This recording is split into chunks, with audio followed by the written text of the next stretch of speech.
ভাইয়া আপনার এত কথার উত্তর দিতে পারবো না, এখানে তেল নাই, আপনি অন্য পাম্পে যান। এ ভাই এই এত হ্যাটাম দেখাচ্ছেন কি জন্য? তেল চাইছি তেল দেন।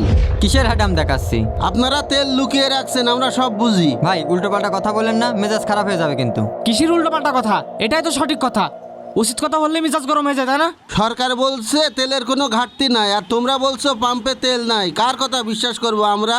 আপনি যদি চাহিদার থেকে বেশি তেল নিয়ে বাসায় নিয়ে যে বোতলে ভরে মজুত করে রাখেন, তাহলে তো পাম্পে থেকে তেল ফুরিয়েই যাবে। তেল মজুদ আমরা করিনি, আপনারা করেছেন। আপনাদের ট্যাঙ্কি চেক করলে সব তেল পাওয়া যাবে না। এখানে তদন্ত করতে আসছেন নাকি? এত পেশাল পাড়তে ভালো লাগবে না।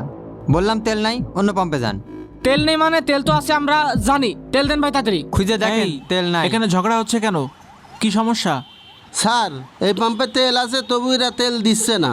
এই কোথায় তেল আছে? আমি বলেছি না তেল নাই? হ্যাঁ চুপ করো। তেল থাকার পরও তেল দিচ্ছ না কেন?